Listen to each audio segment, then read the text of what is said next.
Sokol, vazhdojnë ekstradimet nga Dubai edhe sot kemi padur 3 ekstradime. Kush janë këta persona dhe pse u ekstraduan dhe për çfarë akuzohen nga drejtësia shqiptare? Shiko, duhet kuptojmë që nëse ka një goditje, ky shtet nuk është se ka një strukturë të fortë, ka probleme në qeverisjen e tij, kuptohet për asaj që ne po bëjmë një analizë për sa i përket rendit dhe sigurisë publike. Çalon gjithandej. Por nëse ka një goditje që po i jepet krimit të organizuar, është marrëveshja me Emiratet e Bashkuara Arabe për ekstradimin. Unë e thash dhe më herët në emisionin e kaluar me ju që shteti u provokua prej tyre. Shteti u duk i dobët prej tyre, të cilët u vendosën në Dubai dhe i dhanë një përqeshje të madhe dhe në sytë publikut. Çdo lloj shteti, qoftë ky edhe një qeverisje nga Edi Rama, nuk do donte kurrë që të gjendej në këtë presion popullor që krimi organizuar rinë Dubai dhe mund t'i japi një përqeshje që andej, apo mund ta bëjë që në sytë e publikut mund t'jetë i vogël para tyre. Kjo mund të ndodhi në Shqipëri me policët, por nuk mund të ndodhi në mënyrë publike. Ndaj kemi arritur edhe të kjo marrëveshje. Ata e bën një gjë të tillë për 7 vite apo 8 vite me radhë. Në 8 vite ne kemi 0 ekstradim nga Dubai. Gjatë këtij viti, pothuajse çdo muaj flasim për 3-4 ekstradime nga Dubai. Që do të thotë u mbyll historia. Kemi një marrëveshje vetëm për vrasjet. Edhe 3 sjellurit e sotëm janë të 3 akuzuar për vrasje. Të akuzuar, dënohen apo jo, gjenden prova fajësie të tyre apo jo, kjo është një tjetër çështje. Ta kanë 2 akuza,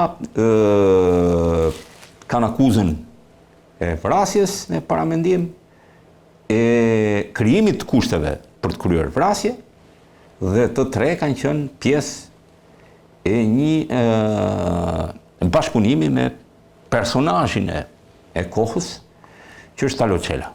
Them personazhin e kohës për një arsye që ne nuk kemi një provë që ai është gjallë, por nuk kemi një provë që ai mund të jetë vrarë. Ka vetëm fjalë në eter. Të 3 personat ishin njerëz të tillë të ngushtë. Si do ta arsyetoja unë pse është shumë e rëndësishme për prokurorinë speciale ardhja këtyre 3 personazheve. E para është se çfarë qëndrimi do mbajnë ata me akuzat që janë ngritur. Ndërkohë që akuzat vinë nga 2 të penduarit e drejtësisë, Erion Ali Beaj dhe Nureddin Dumani. Janë gjetur edhe prova, cilat të akuzuarit që kanë ardhur sot, mund të vërtetohet lehtësisht që kanë qenë pjesëmarrës në disa vrasje dhe kanë ndihmuar në këto vrasje për llogaritë të Talo Çelës. Me qenë njerëz rreth rrotull ti. Unë nuk di të them, sepse kur kusht nuk mund t'i di dot marrëdhëniet brenda një rrjeti kriminal, se cilat janë marrëdhëniet, se ne vërtet, duke qenë se personazhi mediatik është Talo Çela, edhe mund t'i bëjmë në çdo moment, se kam parë media sot që i trajton si ushtar, por mendimi im nuk është i tillë. Pjesëmarrës në të njëjtën rrjet, sepse kur futesh në një rrjet, çdo gjë që ti fiton prej një aktiviteti kriminal ndahet në mënyrë të përbashkët. Këta ishin vrasës me pagesë. Ndihmues, në ndonjë moment mund të kenë qenë edhe fizik. Kuptohet, po, pjesëmarrës të grupit të vrasjeve. Jo, flas nëpër ekzekutime. Nëpër ekzekutime. Çfarë thon të penduarit për këtë? Të penduarit i akuzojnë ata, mirë po ka një gjë që të penduarit din vetëm 2-3 raste, sepse të penduarit e sotëm janë armiq personal të këtij grupi të cilit akuzojnë, pra të grupit të Talo Çelës. Pra Erion Ali Beaj dhe Nureddin Dumani janë... Erion Ali Beaj për shkak të historisë hakmarrjes së tij dhe Nureddin Dumani për shkak të qefmbetjeve me Talo Çelën se dikur ishin miq. Mirë po, duket që SPAK edhe shteti shqiptar pikërisht po i mshon këtij fakti. Sepse të gjithë të 5 të ekstraduarit në 2 javët e fundit, të gjithë lidhen po me të njëjtën vrasje të ndodhura në Elbasan. Po me Elbasan. Dhe nuk është rastësi. Se nuk ekziston rastësia. Që pse pikërisht po këta 5 vinë që rrotullohen në këtë histori. Janë këta tre dhe ishte, kush ishte... Vllai Nureddin vllai Dumanit edhe Dumanit. një person I cili ndihmonte vëllezërit Çopja në. Pra, dhe 5 të fundit lidhen në mënyrë të drejt për drejt po me Elbasanin. Edhe më herët ekstradimi I fundit që është I Florence Çapjas, ka vetëm një ekstradim I cili ka qenë për llogaritë të hetimeve në Durrës, që bëhet fjalë për Klarën Dervishin. Të tjerat pastaj janë gjitha që lidhen me Elbasanin dhe gjithë të ekstraduarit lidhen me ngjarjet e Elbasanit. A thua sikur në Shqipëri vetëm Elbasani ka ekzistuar, por kjo është një çështje tjetër. Për ne është e rëndësishme që të gjithë ata që janë të akuzuar për krime të rënda ndaj shëndetit dhe jetës së njerëzit, të janë brenda hekurave, sepse fundit këta janë njerëzit më të rrezikshëm në vend. Ne vërtet mund të dalim jo ky trafikanti drogës, jo ky mashtruesi, jo ky që vjet këtu. Për mua, personat cilët duhen izoluar dhe është problemi më I madh I rendit dhe sigurisë publike, janë pikërisht ata me precedent të theksuar kriminal në jetën dhe shëndetin e njerëzit. Akuzat mbi këta të tre I çojnë të tre në burgim të përjetshëm, po të vërtetohen.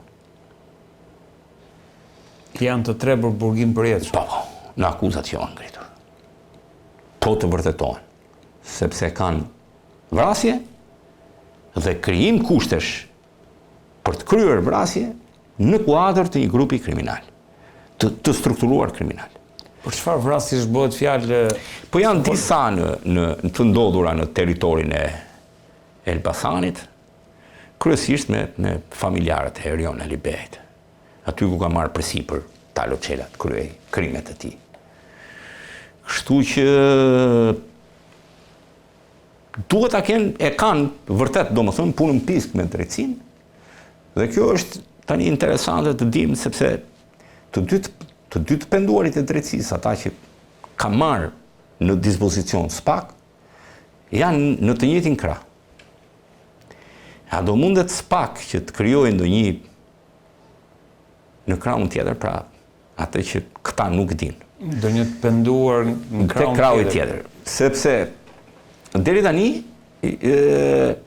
Nureddin Dumani, I cili luajti me të dyja portat, pra edhe me krahun e Talo Çelës edhe të tjerëve, ishte edhe me krahun e Indrit Alibejt në një moment caktuar, duke qenë se u bë kundërshtari më I ashpër I Talo Çelës edhe I grupeve tjera të Elbasanit.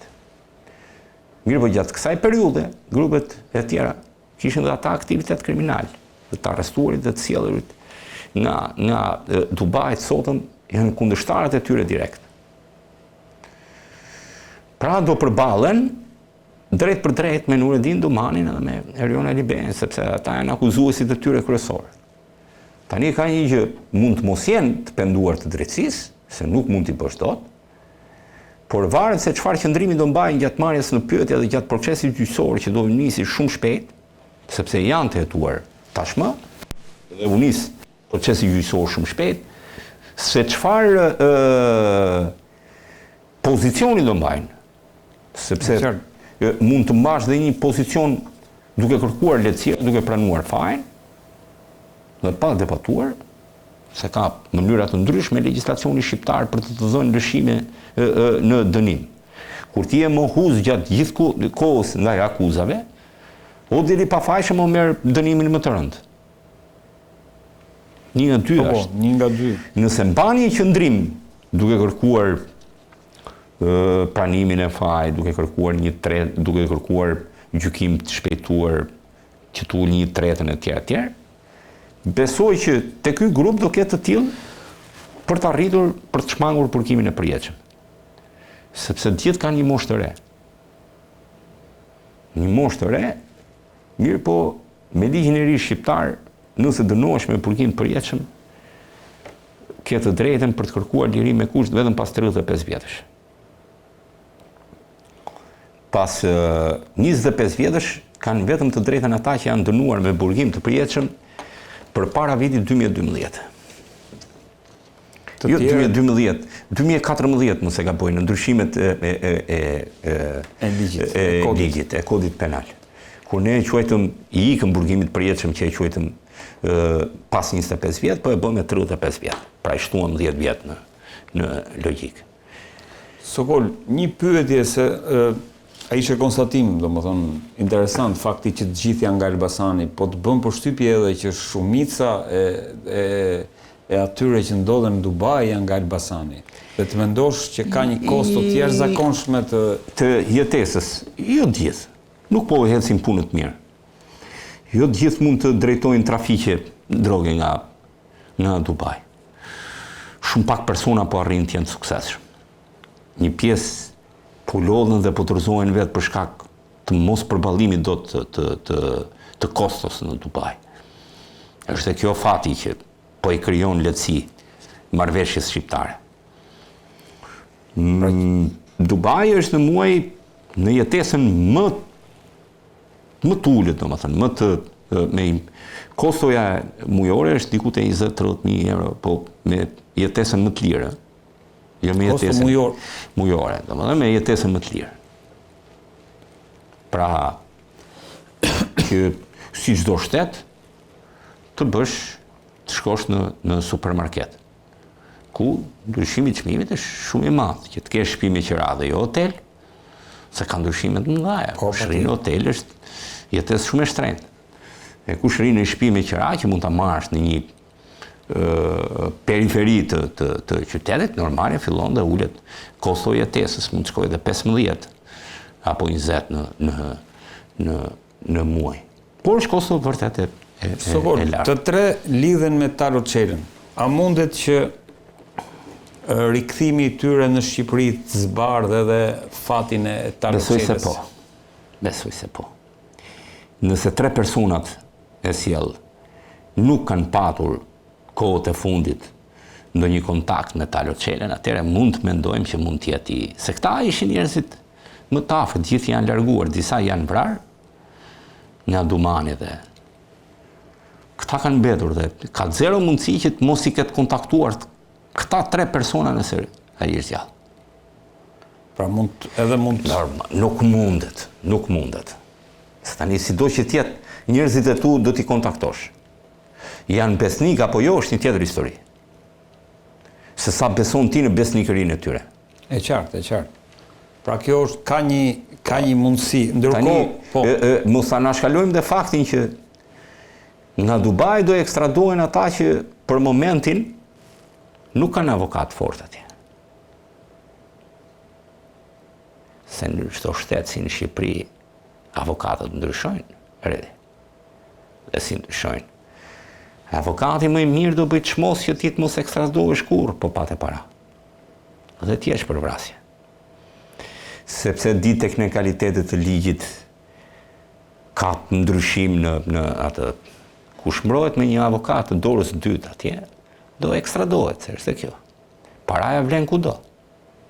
Dhe avokati është ai që të nderon apo në punë të ligjit dhe në punë të krimit. Nuk janë njësoj. Nuk është njësoj si të mbrohesh nga një avokat me çmim të... Kur e kemi parë dhe cili është problemi, sidomos në Britaninë e Madhe, dhe ky është dhe në Dubai, po në Britaninë e Madhe që është akoma më shumë problem, domethënë, që nuk i sjellin dot shqiptarët, por nuk e sjellin se ai merr avokatin më të mirë, çfarë ti bësh? Avokati më i mirë i di të gjitha problemet e ligjit britanik dhe nxjerr po atë problem që e shmang gjithmonë ekstradimin.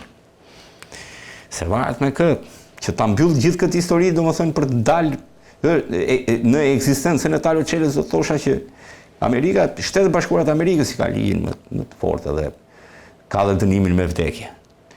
Ndonjëherë shpeshherë ata gjithmonë e thonë për shkak të avokatëve, të gjithë të dënuarit me vdekje janë të varfër. Se janë mbrojtur gjithkohën nga avokatë të cilët janë kryesisht. Janë avokatë të rinj, se të varfrit nuk mund të marrin një. Asnjë i pasur. Por kjo nuk është se gjykata atje ka dhënë këtë për shkak të ndonjë ndikimi mbi gjendjen financiare që ti ke. Se ata kanë ligjin, kanë gjykatat më të paanshme në botë, jo, lidhet me avokatët. Sepse avokati më i mirë e di si ta shmangi një gjë të tillë. Kur ti mund të shkosh drejt dënimit me vdekje, e I thot, do bëjmë deal me gjykatën për ta shmangur këtë. Do pranojmë kaq vite burg apo do pranojmë një fajsi apo tjerë.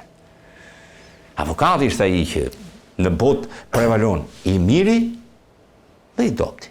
I dopti, nuk di, ditë përfaqësoi, ditë thot ato 5 gjërat, edhe në Shqipëri kemi parë dhe shumë, domethënë. Prandaj ne themi këta 3 avokatët e mirë.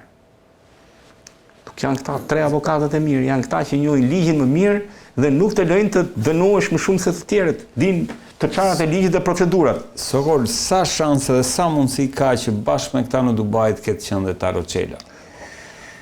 Edhe 100% edhe 0%. Po këta e din.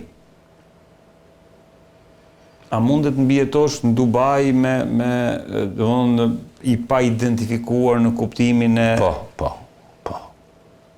Po, s'ka asnjë lloj problemi. Sepse pjesa më e madhe po ta shohësh atyre që ndodhen në Dubai, kur kanë shkuar atje, ose kanë pasaporta rumune, të ti nuk mund të kesh në një identifikim të plot, ose kanë pasaporta rumune. Me pasaporta rumune. Pjesa më e madhe pasaportat tuaj po dominon pasaporta rumune. Se është më thjeshta për t'u gjendur. Dhe e rregullt, jo pasaportë falsifikuar. E rregullt, ka mënyra nga më të ndryshme në Rumani për ta marrë, ca me martesa, ca me duke ndetur aty, ca me t'japësh, jep dikush identitetin tjetër, shifrat janë të larta, ti kutet 30-40.000 euro për një pasaport, kjo është I tjetër çështje, po edhe 100% dhe 0%. Por jam 100% I bindur, për këtë, jam 100% I bindur, që persona dhe sjellë sot, e dim fare mirë historinë dhe fatin e njeriut në fjalë. E dim ku është, pse është, apo edhe po të ndjekim logjikën e Dumanit, unë mendoj që I personazh si Taro Çela vërtet do të ndodhej në Brazil. Brazili nuk ekstradon kurrë. Qëse nga Dubai mund të ekstradohesh, nga Brazili nuk ekstradohesh dot kurrë. Ka 0 shans. Pse zgjedhin Dubai, thua? Se në Dubai nuk të vret dot njëri. Në Brazil të vrasin për 5 sekonda, vrasin dhe vendasit. Po ke dëgjuar për Brazili ka numrin më të lartë vrasjeve, nuk Brazili është vendi më pa kontroll në botë, pavarësisht se është G12, a G20, domethënë. Një vend me shembull, janë favelat e famshme që nuk futet njeri, ekzekutohesh sa të kalosh, nuk por është vendi me rendën dhe sigurinë më të ulët në botë. Dhe në qasjen time thash, nëse Dubai do bjerë për shqiptarët, ku do shkojnë? Ka 2 vende, Rusi dhe Brazil, që nuk ekstradojnë fare. Edhe Rusia nuk ekstradon? Po. Nuk bashkunon fare me vendet sidomos të Europës, fare, nuk bashkunon. Mirë po ashtu si në Brazil, Rusia. Edhe Rusia. Po nuk është jeta e sigurt. Ka vetëm një vend që I bie në ato që nuk të ekstradojnë, që është I trajtshëm me Dubain, po është pak më I shtrenjtë që është Hong Kongu. Edhe Hong Kongu nuk ekstradon, është kthyer në një parajs të tillë. Kto janë 4 vende. Edhe Hong Kongu është kthyer në një parajs si Dubai. Ka shqiptar. Nuk besoj se nuk e gjejnë dot. Shqiptarët kanë një problem, ku gjejnë bazën e tyre, po nuk gjetën 3 shqiptar të tjerë, atje nuk shkojnë kurrë. Do të shkojnë 4-5 shqiptar të parë që ti tërheqin me vete. Se ne jemi si tipik, domethënë jo më kot kemi qenë pjesë e perandorisë osmane. Ne jemi tipikisht dhe I ngjajmë jetesës në cilën osmanët e dikurshëm dhe turqit e sotëm e krijojnë. Turqit e kanë këtë dhe na kanë lënë ne. Kudo që shkojnë krijojnë menjëherë bazën e tyre dhe duan të rrinë bashkë. Kështu e kanë në Gjermani, kështu e kanë në gjithë botën. Vetëm një lagje gjen në çdo shtet botës. Një lagje turke që mund të jetë kudo. Një lagje turke, një restorant turk, një ata vendosen kudo, domethënë dhe janë shkojnë gjithë në çdo shtet botës e gjen një. Shtetet e mëdha si bëhet fjalë do të kesh, po unë po them dhe për shtetet të vogla krijojnë menjëherë lagjen e tyre. lagja turke që mund ndodhet atje. Domethënë dhe shqiptarët e kanë tipikisht këtë. Po nuk gjenden shqiptarë, nuk kanë bazë për të shkuar. Edhe kanë në Brazil kemi shqiptarë. Po ka, po Brazili nuk është ende një vend i sigurt për shqiptarët, ashtu siç nuk është edhe Rusia. Ta do vazhdojnë të rrinë edhe sa kohë edhe disa kohë në Dubai, por me sa duket po jep shkundje një gjë e tillë do ketë shumë. Në Dubai ka shumë, nuk janë vetëm ata që janë nga Elbasani, po ata po sillen për momentin. Jo, dakor. Ka shumë personazhe nga Durrësi, shumë nga Lezhë, shumë nga Laçi, shumë nga Shkodra, po nuk po kthehen. Nuk vetëm këta të Elbasanit ja u ka vënë syrin Interpoli dhe SPAK për momentin. Aktualisht penduar nga Elbasani kemi Sokol, nuk kemi nga qytetet tjera, apo... Jo, mos e ngatroj që Tumani pjesë të madhe, domethënë të këtyre që po ngrihen akuza ndaj edhe grupeve kriminale në Durrës, prej Tumani dolën. Edhe Durrësi, edhe Laçi, edhe Lezhë. Bazuar në historitë që tregon ai, domethënë. Gjyqi i parë që ka nisë është vetëm për vrasjet, disa vrasje në Durrës të lidhura me Elbasanin e Anasjelltës. Akoma s'kemi kaluar tek... Jo, nuk kemi kaluar te vrasjet e Laçit. Kjo do të thotë që ato nuk është se janë amnistuar, por që ka një kohë tjetër. Ka një kohë tjetër. To gjendet dikush tjetër nga SPAK. Edhe SPAK është në atë historinë e vet, sepse më shumë po tenton të marrë vlera në publik duke goditur, kujtoj se duke goditur krimin e organizuar do merrte ndonjë vlerë në publikun shqiptar, por qëlloja kundërta. Shqiptarët i duan të fortit dhe nuk marrin në një ngazllim kur të fortit arrestohen, përkundrazi i kthejnë këto në legjenda, i kthejnë në histori kështu që duan t'i tregojnë, dhe SPAK kuptoi se edhe ata kanë nuhatje SPAK kuptoi që duke goditur politikën, vlera e tyre është e jashtëzakonshme, domethënë. Mbaje me prova pa prova këtë duash në politikë. Krijo këtë, por fakti që ti po i godet i jep qytetarëve në Shqipëri një ngazëllim shumë të madh. Sigur të arrestohen në Shqipëri vrasësin më të madh, po ta dije. Gjysma e shqiptarëve do kishin respekt për atë. Kur arreston një politikan të korruptuar, 100% e shqiptarëve nuk ka respekt atë dhe t'i jep vlerësimin maksimal. Ky është një komb. Ky është një komb i tillë dhe me që gjatë shumë pak ditë më parë humbi jetën një ndër regjisorët më të mirë në këtë vend, Lega Bungo. I kam parë çuditërisht një film përpara, mbase duhet të jetë dhe filmi i tij ndër të fundit që ka bërë. Filmi i cili u realizua me mjeshtrat më të mëdhenj të kinemas në Shqipëri. Operator ka qenë Barduli Martiniani, e rolin kryesor e luante Robert Ndrenika. Bëhet për një film i tillë që dhe si profesori i cili i kishte ndihmuar të gjithë në qytetin e vet. Të gjithë. Dhe 5 veta, 7 veta në varrim. Koncepti i filmit ishte që kur vrasin një vrasës, shqiptarët derdhen me turma të mëdha për të marrë pjesë në varrimin e tij. Dhe ky ishte filmi në të vërtetë i Lega Bungos, që jepte këtë mesazh i jashtëzakonshëm kam qenë në kinema, nuk u ndoq ai shumë si film, edhe pse ishte i realizuar nga mjeshtrat më të mëdhenj të kinemas në atë kohë, jo vetëm si personazh kryesor Ndrenika, por po them edhe në castin e profesorëve të tjerë të kinemas, duke nisur nga figura, nga montazhi, nga të gjitha, nga muzika, dhe këtë jepte. Ishte ndikimi shumë i madh në këtë vend. Dhe për të dhënë këtë mesazh që kur një fort vritet, derdhet gjithë qyteti për të marrë pjesë në varrim. Ashtu sikur vlerat shoqërore që ai ka dhënë në këtë vend janë të jashtëzakonshme. Një profesor që i ka dhënë dije pafund të gjithë njerëzve në atë qytet, që mund të ketë çuar shumë breza përpara, me 70 veta. Atë jo 70. Se ai është 7-8, edhe ata ishin të bashkisë. Sokol, ndërkohë, policia e shtetit njofton se ka arrestuar një grup i cili shiste kokainë dhe heroinë në zonën e bllokut. E kanë, le të themi, pompuar si një aksion të jashtëzakonshëm. E bën shpesh sa herë. Çfarë është ky operacion? Sa herë që është në hall policia në Dukjen. Kap këta. Sa herë që ka halle për të ngritur nivelin e saj, bën sikur po punon. Policia arrestoi 24. Unë jam 100% i bindur në ato informacione që marrë nga policia, që brenda ditës mund të arrestojë jo 24, 2400 shitës drogë. Ka gjithë të identifikuar kur shet drogë. 2400 mund të arrestojë.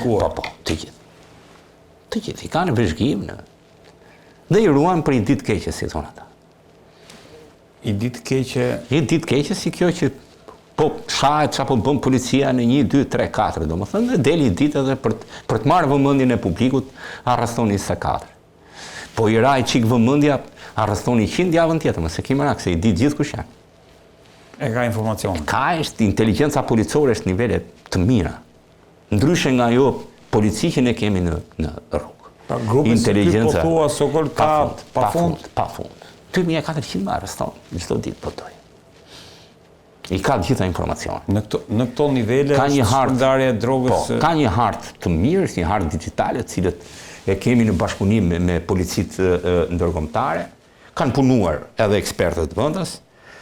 Është një hartë që po ta klikosh, hartë digitale, ti e klikon dhe thua ku shet drogë në lagjen e Redit në Shijak, sa ta klikosh, del informacioni inteligjencës policore, filani, në klubin filan, është aty. Është aty informacioni, inteligjencës. Të linë ty e drejta si ti që ke një akses të futesh të kjo hartë, si inspektor i krimeve të zonës, i arreston apo jo. Pra inspektori e ka informacionin për këto shpërndarës? Është aty informacioni dhe vazhdon të grumbullohet. E ke aty gjatë gjithë kohës. Çdo lagje, çdo lokal ka informacion te kjo harta. Atje godet nëse do. Ose shton informacion. Sepse në një moment i mund të arsyetosh që aty shet Sokoli drogi i cili nuk ka është nuk po gjejmë dot kush, nuk po arrim dot gjend cili është furnizuesi i tij. Vetë Sokoli bën një jetesë shumë të rëndomt, nuk ka para etj. Edhe me këtë arsyetim, ai nuk e bën goditjen.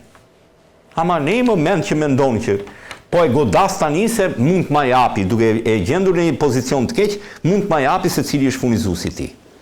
Edhe shkojnë. Këto janë me prova, Kjo është super provë, se ai është i policisë ai që e blen. Ai që e blen është i policisë. Po normale. Se kur vinë të arrestojnë, kjo është prova që të jep. Pa ai e di fare mirë kush është, se ka informacionin aty. Ai di dhe personin edhe... Ai di vetëm shpërndarësit e vegjël, apo di dhe nga vjen...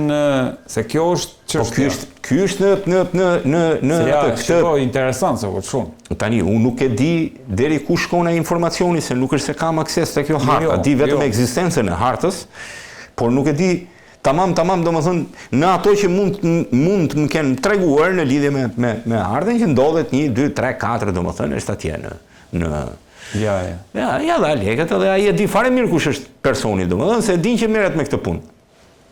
Ton. Se emrin ja di, ai kujton se njeh njëri, domethënë. Ata e din gjithë. Janë çdo njeri i dyshuar në një moment është dhënë informacion. Ka disa dokumenta. E di që një ndër dokumentacionet më të rëndësishme, domethënë, po të mos ketë në këtë vend dekonspirim,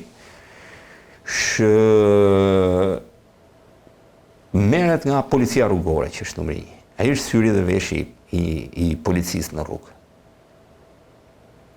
Çdo polici i qarkullimit rrugor, kur mbaron punën e tij tetorashe, mund t'japi, ka një proces verbal aty të veçantë, i cili i shkon krimit, i shkon drejtorisë së krimit në atje, thotë që unë patrullova ke lagja, patrullova në Shijak edhe gjatë gjithë ditës sotme ka qarkulluar një automjet me targën XXXXX. Shive pak sepse duket si e dyshimt. Dhe vjen policia kriminale. Në proces verbal dhe ata janë të detyruar ta Kështu që policia e ka inteligjencën e saj të jashtëzakonshme. Punën dhe veprimin në terren, pastaj i përket se vërtet i mund t'japësh informacion, por nuk godet ai që e ka për detyrë ta godasi. Dhe kur i duhet në një ditë por aty ishin të arrestimi. Ka një shqetësim shumë të madh rreth në të gjithë këto pikë. Nuk është shqetësim shitja e drogës, përkundrazi. Ka klient, nuk kanë ç'a bëjnë. Do shesin. Ti je i sigurt që këta 24 që u arrestuan sot në darkë, po të shkosh në të njëjta vendje, ka 24 tri. Se janë klientët që do blejnë. Këtu shqetësimi është numri i madh i përdoruesve, jo numri i madh i shitësve. Çfarë po bëjmë me shitësit? I kemi mbushur burgjet plot. Mos harroj që brenda këtyre 24 mund të ketë edhe ndokush që do bëj 7 burg për 30 grama shash. Nga grup që është. Ca shesin kokainë, ca do shesin. Kështu që por shqetësimi më i madh, absolut, mbetet armbajtja e tyre. Disa prej tyre kanë të gjithë armë luftarake me vete, se për çaj duan kur kush nuk e merr vesh. Që s'kan arsye t'i kenë këto armë. Dhe kjo ndryshon i trafikantëve, i shitësve të vegjël të drogës në Shqipëri me ata që shesin në Bashkimin Evropian. Vetëm Shqipëri mbajnë armë shitësit. To shpërndarësit e vegjël. Çuditshme. Pse për çfarë i duan? Nisur dhe nga fakti që në Shqipëri një armë kushton lirë. Po për çfarë i duan nuk e kuptoj. Se kuptoj një njeri i cili është në gjak, është në hak, është në hallet e tij, është me kundërshtar, ka plagosur, ka shu, po ruhet nga dikush dhe po them që okej, edhe pse e palishme ti po e mban këtë armën. Po se shet 5 gram drogë e të masharm, për çfarë duhet? Që po të dha njëri 50.000 lekë të shkosh ta vrasësh, se kuptoj. Jo, qartë. Ky shqetësimi më i madh. Dhe nëse duhet kishte një aksion të policisë shqiptare, duhet kishte për armbajtjen pa leje, jo për drogën. Je shqetësimi më i madh. Unë shpeshherë kam thënë që në këtë vend më shpejt vjen arma se pica, se picën ta vonojnë se kanë punë. Thotë ai picieri që kanë punë, do presësh 2 orë.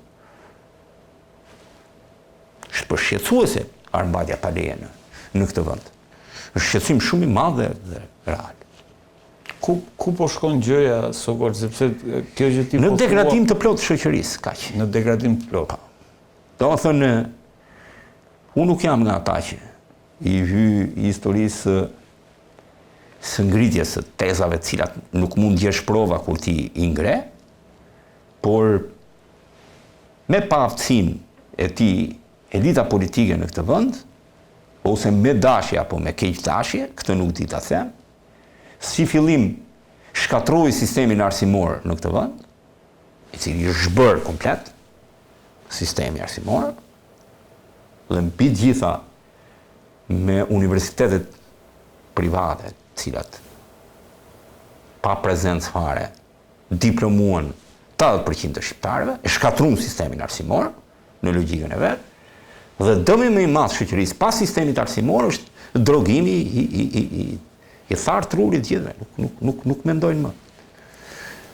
Mos arsimim, drogim, kaq, shoqëria nuk jep më. Nuk jep më fare, është empir komplet, nuk jep më. Shoh sot strukturën shtetërore. Dhe nuk gjen në drejtimin e vendit nuk gjen më me diploma shtetërore, janë gjithë diploma private. Nuk gjen më. Dhe vlera e një diplome shtetërore ka rënë, ndërkohë që ajo është një shkollë më e fortë. Se atë kemi mbaruar vetë, ku të lëshojnë profesorët në prej 5 duhet të mësosh 3 javë rresht. Ndërkohë që shkon në një shkollë private dhe janë. Do shohim me kënaqësi diplomat e reja të parlamentit të ri. Pa fund.